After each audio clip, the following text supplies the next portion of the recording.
Wake up, Detroit. I'm Joanne Watson, and this is your wake-up call.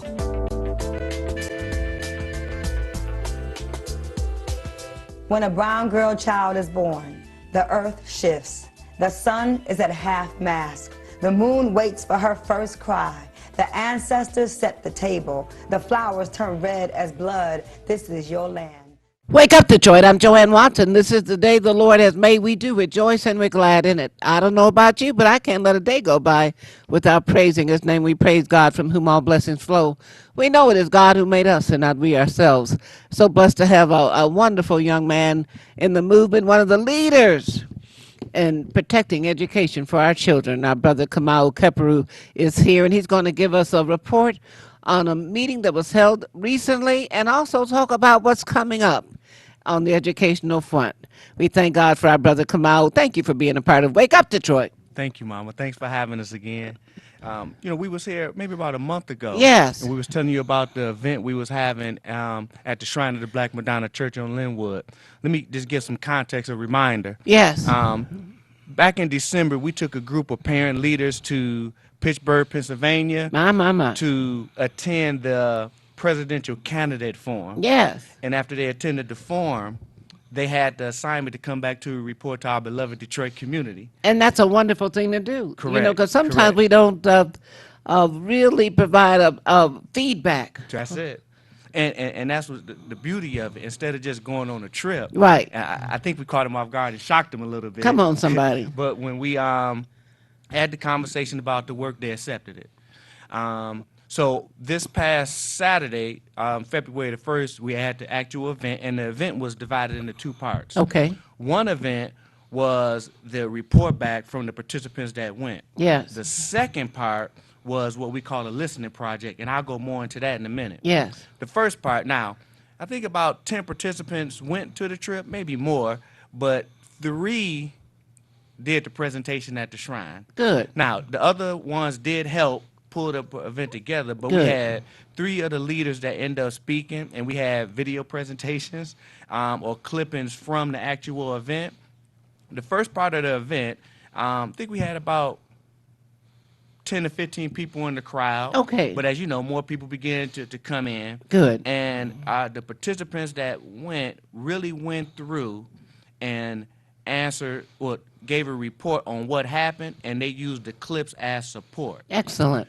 So that was So it was like bringing people into the event. correct. They were able to embrace it and see it. And with the video, it helped because actually the one video caught me off guard. It was a video of a Detroit student who was in Pittsburgh who didn't go with us. Wow. So I don't remember how he got there, but he spoke about, I think he went to East English Village. Okay. So he spoke about education and our young people being suspended. Excellent. But those of your viewers who want to see, you can just go to the Scott Foundation. Mm-hmm. I think that's SCHOTT Foundation. Yes. And they have all the videos. Excellent. But you can call me at 313-288-9340, and I can get you the information also. Well, I want to applaud you, first of all, for helping to organize, working with a great team to maintain your steady connection to protecting education for our community. Yes. Because if we don't do it, who's going to do it? It's not going to get We done. can't leave it up to other people. Great. We know what's happening. It was need we say more. Come on, somebody. All right. So that was the first part of the event. We took a break, and of course we had little snacks for the people. Good. Then we broke into another area of the Shrine of the Black Madonna Church where we started a listening project. Good. Now, the listening project is a tool to get the community feedback or understanding on what we want as a community. Yes. There's so many instances where the community voice is not heard. That's true. And through our travels throughout the nation, we saw that over and over again with these policies, our past, and you come to find out nobody from the community had a say. Wow. Or they had some, hand-picked people in Yeah, the, yes. from the community or whatever in there just as stage puppets, for lack of a better term. Props. Props, that's the word I was looking for. So the listening project is a tool we use to get the feedback from the community. But the trick to it is once we get that information, we're just not going to log it in the book. Okay. It's like, what do we do next? This is what you said you want to do. how we go do it. A strategic plan is That's on the it. way. So when you talk about the follow up and the next step, that is the next step. Excellent. We're working on dates. We don't have dates yet because, of course, we got to call the group. I think we do have a call next week to talk with the group. Good. But the listening project was maybe about an hour and a half. Good. We asked the group of folks, and actually, what ended up happening, we ended up having almost 30 people Wow. in the second part, and it flowed real nice. The way it's developed is you ask 6 questions depending on the topic, and since Sure. the topic was education, we asked questions around education on how do you see education working, and one particular question is, what do you see in a school leader? And so folks had to respond based on what they see in the principal or whatever the leader Right. may be in the school, and of course we had people jotting down notes. Another question was, what do you think about what's wraparound support? And so folks had to respond about wraparound support. Oh, we did have a board member attend. Trying to think of her name. Angelique. I think her name is Oh, yeah. Angelique. Yeah. She did attend, and after it was over, she pulled us to the side and said she wanted to work with us because when she heard a lot of the people talking about wraparound support, she mentioned that DPS has a lot of programs that the community don't know about. That's true. So she said she would get with us and we could see how we could dialogue. But actually, we got to give Mama Helen Moore a shot Yes. because Angelique said she had just came from the Let's Read program and was working with Mama Moore and so forth and Excellent. so on. So wanted to just say good morning to Mama Moore. Oh, wonderful, wonderful. We saw Central High School had an organizing meeting a couple of weeks ago, and board member Angelique Mayberry Patterson was there. Yeah. What school was this? At Central High School, Okay. which is my alma mater. That's how they got me there. That's how they got you there. But it's, of course, Central High School is the oldest high school in Michigan, and laid the foundation for what is now Wayne State University. It was a good coming together, connecting alumni with current students, and once again helping people embrace the priorities of education here and now. Not leaving it to somebody else to decide. That's it. And so that's that was the gist of the program. So now the next step is to pull the group back together. We're going to have a conference call to talk things out and to set a meeting, Good. in-person meeting. So we begin to pull together, like you said, a strategy session. And then we did get full disclosure at the beginning of the listening project. We're not here to talk. So whatever suggestions you all say, we go get to work. It's a listening It's- project. there you go. And that is so different because typically when people have so-called forums or even rallies or invite the community come in, it ends up being a panel of people talking heads. Correct. Talking to the people who never have a chance to give their response. Correct. Or to own it. Correct. This way they own it. They own it. So now the work began, as you know.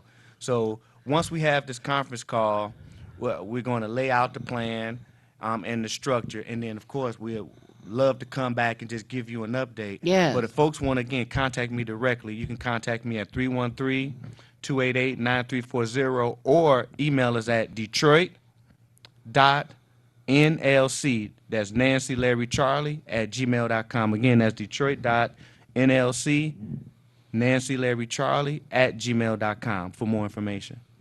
What kind of goals and priorities do you believe will be set coming out of this organizing that you're engaged in with your committee? That's an excellent question. One of the goals we're looking for, of course, is to bring people together. But it's to bring people together around protecting our schools. Good. So a lot of the questions was geared around what we call, or what's called now, sustainable community schools. And I mentioned this before. Growing up in Detroit, it wasn't called sustainable community school, but your school was in the neighborhood. Your school was the hub of the neighborhood. That's true. When a parent or a family needed support, they went to the school and got pointed in different directions. That's true. So the goal of this work is to bring that back. Now, we do know a lot of the schools have closed in certain neighborhoods. So we just have to figure those logistics out on how do you do it, because a lot of the schools in certain neighborhoods is closed down. And you know, closing down so many schools has not just closed the physical buildings down, it has really truncated to a degree, our culture and our community. Correct. Because growing up in Detroit, I was born in Detroit. I love Detroit. There was a period when people ask you, they didn't ask you, what do you do? They asked you, where'd you go to high school? So that was your community. Correct. Correct. So folks that went to Northwestern Right. or Northern, Right. or Now you're talking to me. See, come you on, said no. somebody, Okay. Okay. or Central High School, or in fact, Eastern was named Martin Luther King High School. Well, I was still in high school when that happened. So I remember, I love telling the current King students it wasn't always Kings.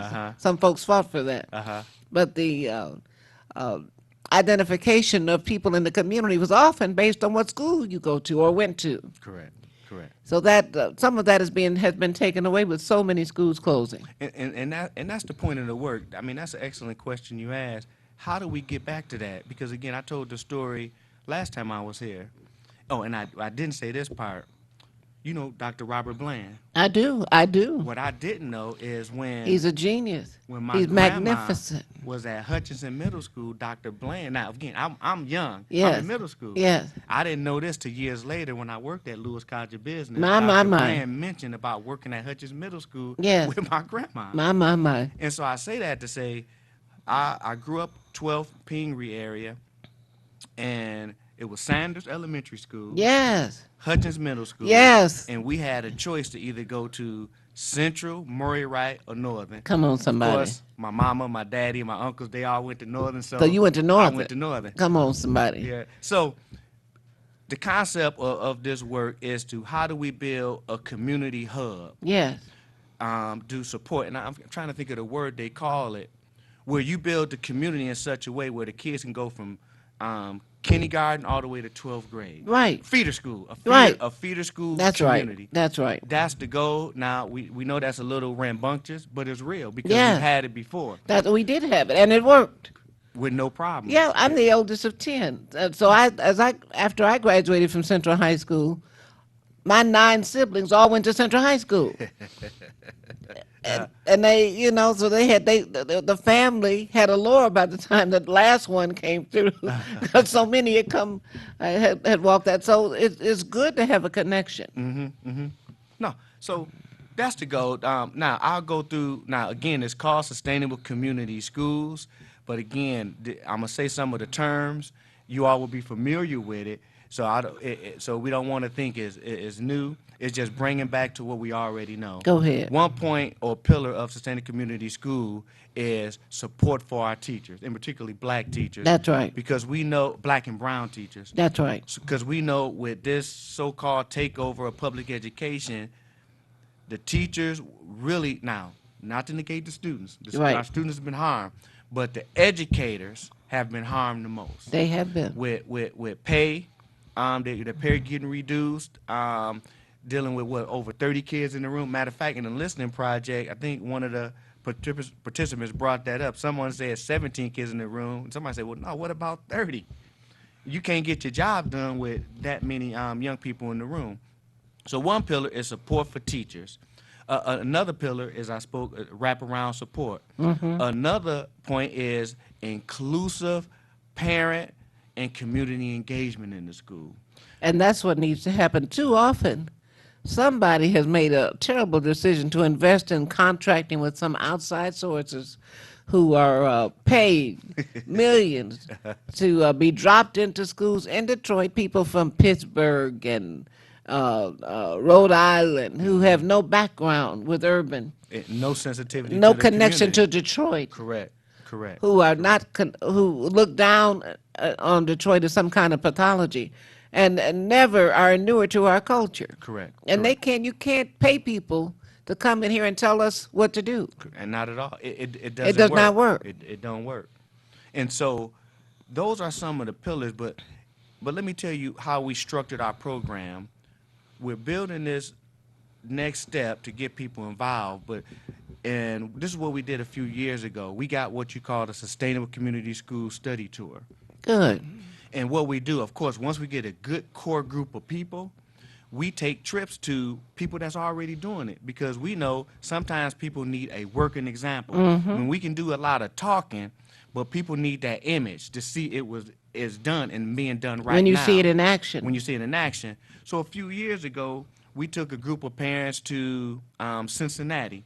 Now, Cincinnati as a city supports and have sustainable community schools. And one thing we found in taking the group, matter of fact, trying to think what group of parents we took. Was it the Tuskegee Airmen? I think we took the Tuskegee Airmen group there. Okay. And what ended up happening is that one thing we noticed is that two of the schools in Cincinnati had what they call, I think it's called a school leader or community liaison. This person's role was to build the relationship with the community businesses, stakeholders, like mental health agency, food pantry, so forth and so on. Excellent. And reported that to the principal. So when the principal got feedback from the teachers on what a particular family needed, the information was right there on the spot. Excellent. And so I say that to say, when we took that group of folks, that ideal stuck because they saw it actually in action. So I mentioned the Sustainable Community School Study Tour that we have as our repertoire, just as a tool. Excellent. So when the group get to work and they say, okay, yeah, I'm interested. I got a school on this part of Detroit. We want to do it. What do we do now? Hey, let's go look at this example. Get the What information, an come on back. excellent plan, because it keeps us from operating in silos. Correct. We ought to know what's happening in Cincinnati That's and in it. Memphis and That's in it. Louisville. We ought to be connected. And you bring up a good point, and we talked about this before. What's happening to us happened to us because we were operating in silos. We wasn't communicating as we supposed to, for lack of a better term. I just say we just got comfortable. And one thing we find as we travel the nation, we hear the same stories about takeover, Yeah. just different names. That's right. And so I think what's unique about our program, we bring access from a national point of view. What I mean by that is that while we do our local work here, if a parent say, well, I need some support on legislative writing, how do we write a proposal? You can pick Excellent. up the phone and have an expert from a different city Excellent. come here and support us or by conference call. If we need technical support on wraparound support, if we need technical support on creating a curriculum that's relevant to our students Go ahead. in particular neighborhood, we got access to that. So I think that's the uniqueness we bring to this work, of just being able to pick up the phone and call. If we don't have the resources here, we can just call. I love it. And how wonderful that you are someone who is connected. You're from the community. You love the community. Love it. Say that again. Say that again. You're from the community. Yes, You yes, love yes, the yes. community. You're a part of us. Yes, ma'am. You were birthed by this community. Correct. And don't have to be introduced with any consciousness. You already have it. Yes. It's, And I appreciate it. Matter of fact, I remember when I got back to Detroit after I left, I went to the military, came Yes. back, I want to say around 96, 97. I started working for Bernard Parker over at Operation Get Down. my. And you came in and did, I think, the Kwanzaa celebration around that time. Did I believe libations. I'm sure I did. I know you did. and you and bless his heart, King Sundiata My. played the the djembe did Yes, his thing, yes. but you did your thing. Well- and that was my first introduction to you when I got back to Detroit working at Operation Aw. Get Down. So I appreciate you. I appreciate you. And you know that the connectedness of Detroit, because the Honorable Bernard Parker, former Wayne County Commissioner and a longtime friend, he and I were both mentored by the Honorable Coleman Alexander Young. Yeah, he told me those stories. Yeah. yeah. Bernard, the world doesn't know, I think, that Bernard chaired Mayor Young's first mayoral campaign. Correct. People don't know that. People don't know, because Bernard, he's not a self-promoter, so he didn't talk about that. So people like me don't say it. Uh-huh. Folks don't know it. But Mayor Young, he prized loyalty.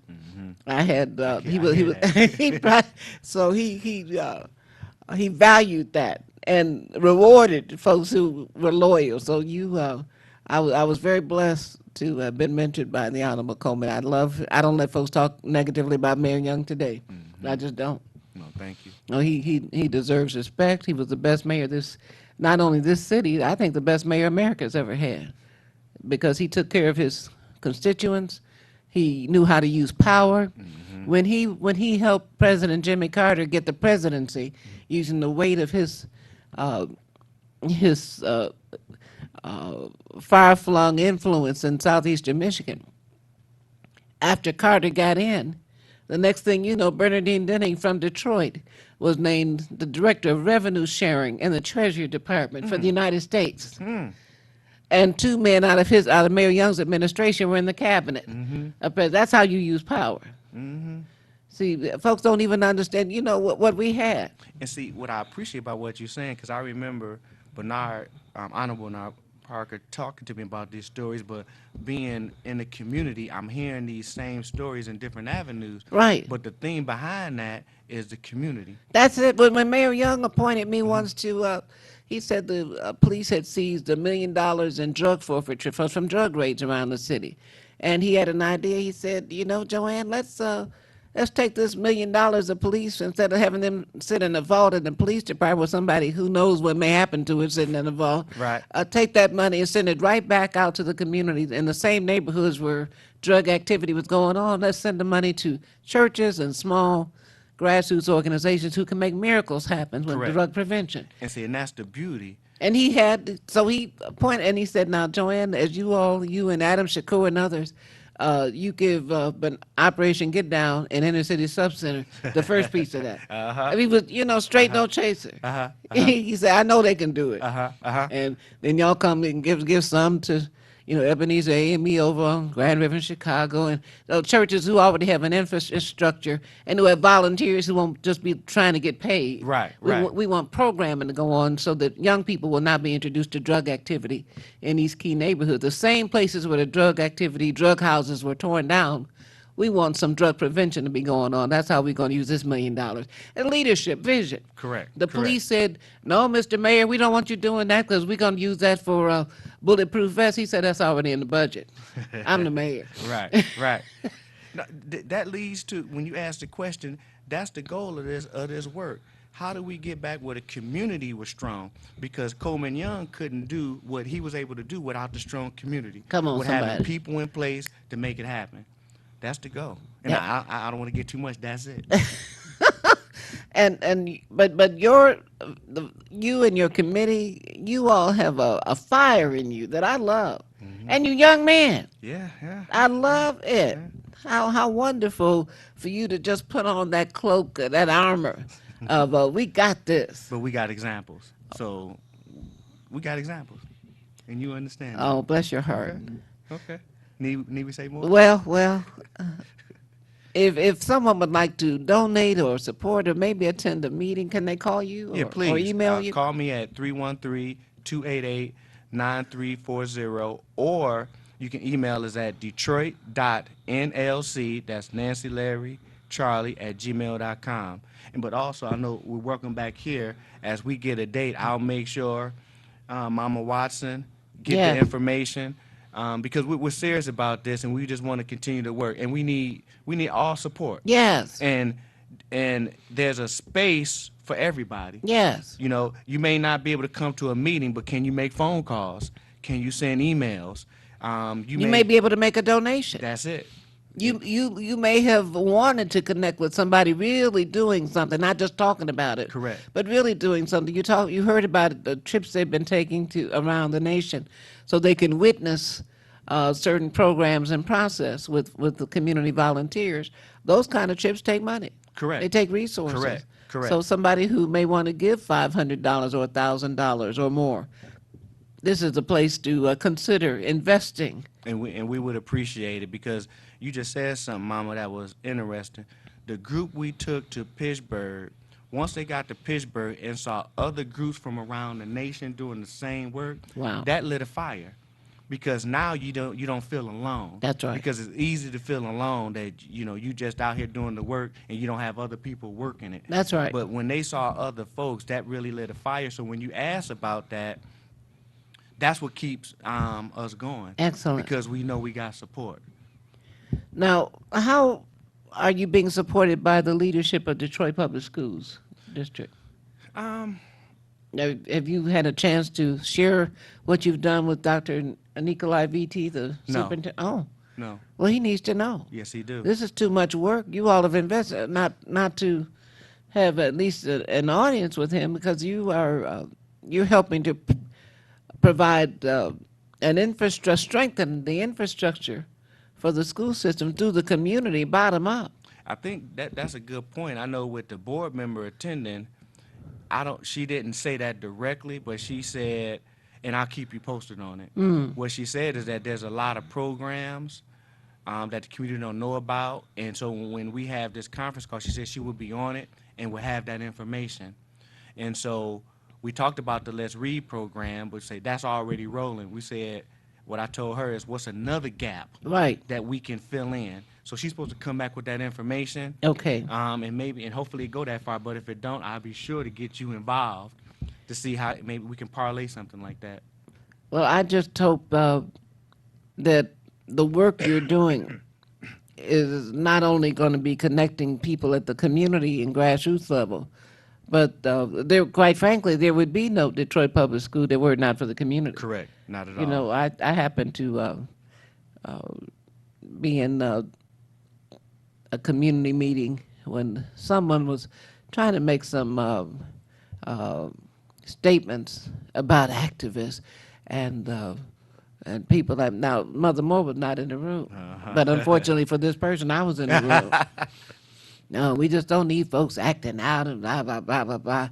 So I stood up, and it happened to be a day when I had on full African regalia, including a gele, and I said, "Listen here, there'd be no Detroit Public Schools to even be talking about were it not for Queen Mother Helen Moore." Because the Secretary of Education of the United States of America had publicly proclaimed she was shutting down public schools like Detroit Public Schools. She only wants charter. So there would not be a superintendent.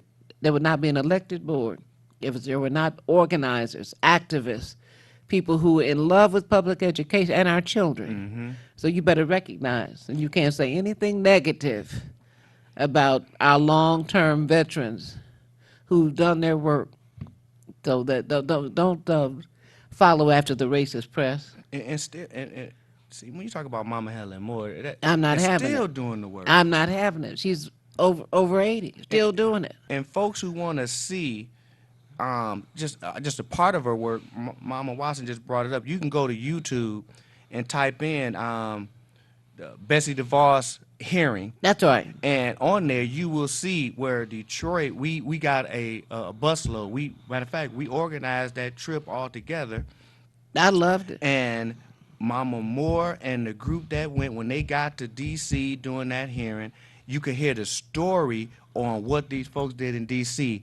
They were not allowed to attend the hearing because a lot of those organizers went out and paid, bums, for lack of a better term, Yep. to stand in line to not allow the people to get into the building. My Lord. And you can hear Mama Moore walking through the corridors, pointing out to folks who basically been paid Yeah. and was in line. And so, again, you can go to YouTube and just type in Bessie DeVos hearing, Detroit, and you will see, I think it's about maybe a 20, 30-minute video. Sure. And you will see that journey from getting on the bus in Detroit, and hear the conversations of folks getting on the bus, and just to travel to D.C. and what happened in D.C. My. And the only way the people ultimately have seized control once again of our system is by organizing and standing up and fighting. When we fight, we win. Correct. When you organize, you win. That's it. And that's the key. When you organize, you win. That's and it. It's just a matter of making the organizing, I want to say palatable, or customizing it to the people. Go ahead. Because everybody got different needs. That's true. So you can't expect everybody to get out and protest with you, but they may do something else. That's right. They may donate. They That's may make right. phone calls. That's right. So you have to be open as an organizer and have the wit to get the right people on the bus. Oh, and come in the on right now. seat. You better say it. So, yes, ma'am. Yeah, because sometimes people like you and your leadership, you will assume everybody's behind you, and you jump out there and you look back and nobody got your back. Correct. Our leaders stay on top of us on that, because sometimes we don't make the right decision. My, But my. and this is another thing I want to say. And part of this work, a lot of people think the work is about helping people. The work is really helping you and That's it. transforming you into That's a better it. human. You better So say in the it. process, you become better. And Oh. our leader makes sure that's in front of us. My. Because the work, your change come from on the inside. Because if you really understand life, you don't change people. People change Ooh, themselves. say so. So how do you provide the opportunity for people to change themselves? Go ahead. So- Profound. That's the work. And each of us have the capacity to be change agents. Correct. We don't have to sit back and wait Correct. for somebody else to do it. We're the Correct. somebody we've been waiting for. Let's provide the alternative. Come on, because somebody. we know this way not working. No, it's not Not for working. us. No. Yes, ma'am. And we want to be able to see the next generation of leaders come through with support, with empowerment, with resources, with a great quality of life that is guaranteed by great education. Yes, ma'am. Education is the only thing that breaks the back of poverty. Correct. Education is it. Nothing else does. And so I think to your viewers, your listeners, we got some work to do. Please join us. You can contact myself again at 313-288-9340. That's Kamal Keperu. Kamal Keperu. Please give us a call to stay up to date. We'll love your support. And we'll stay in contact with Mama Watson to keep you updated on what we're doing. But again, we just had the event and we're moving to the next step. And how wonderful if brethren and sisters can come together. The word is how pleasant it is when brothers dwell together in unity in our community. Yes, How ma'am. good and how pleasant it is. So I see something good. The more get on board, the greater will be our success. Correct. And again, I'll just repeat it. If we don't know how to do it, we can pick up the phone and figure it out. That's right. We got plenty of resources, whether locally or nationally, to call to assist us in getting this work done. So we look forward to hearing from you. Quite frankly, what place has a reservoir of history for organizing better than Detroit? I mean, after got all, a this is point. the home of the Shrine of the Black Madonna. This is the home of the Nation of Islam. This is the home of Operation Get Down, Yeah, yeah, Inner yeah. City Subcenter, Republic of New Africa. This is the home of the legendary 20-year tenure of the Honorable Coleman Alexander Young. This is the street that Detroit Red Malcolm X walked. You going through the history. There is no place like Detroit. The Mario Bedelli, the Richard Henry, those bad Henry brothers, Reverend Milton Henry. They had a group on advanced leadership go on Linwood and Burlingame, where Malcolm X used to have meetings and press conferences in Detroit. So there's no place like Detroit. Correct. No place Correct. like Detroit. The reparations, Ray Jenkins is the one who urged Congressman Conyers to introduce H.R. 40, the reparations bill, in Detroit. There's no place like Detroit. So this is, I don't know. Where did organized labor start? UAW in Detroit. A black man named Dave Moore, Wow, you one of the giving history. co-founders of the UAW, Mayor Young's best friend, who picked up Mother Parks first time she came to Detroit. Wow. And took her to work for Congressman Conyers when her life was Wow. being threatened in Montgomery, Alabama. So there's no place like Detroit. You right.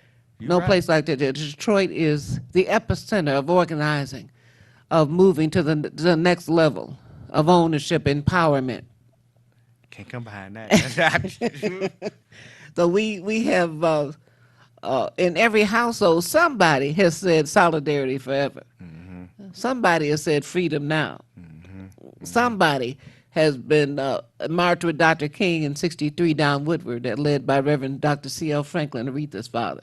Somebody in every household here has been connected with some level of the movement, either saying Assalamu alaikum, Or wake up Detroit. or wake up Detroit, or free the land. Right. Yep. So we have generations of organizing history here, and there's enough in Detroit for us to take advantage to go to the next level. So Correct. I'm so proud of you, Kamal Keperu, and everybody who has been working on this educational front. I don't think there's anything more critical than education. None of us are where we would be were it not for somebody pouring education into us. Correct. Correct. No, thank you. I can't come behind that. I appreciate it. So we will definitely keep you up to date. Once we get an in-person meeting, I'll make sure you know that. and we go from there. All right. Okay. We want you to continue to watch and learn from our brother here and all his team as we continue to wake up Detroit. We invite you to be a part of our wake up call, and I always want to invite you to come to church every Sunday at 11 a.m. It'll be a blessing to have you walk through the doors at Westside Unity Church, 4727 Joy Road. The light of God surrounds you. The love of God enfolds you. The power of God protects you, and the presence of God watches over you.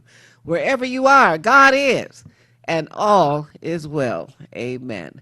Wake up, Detroit.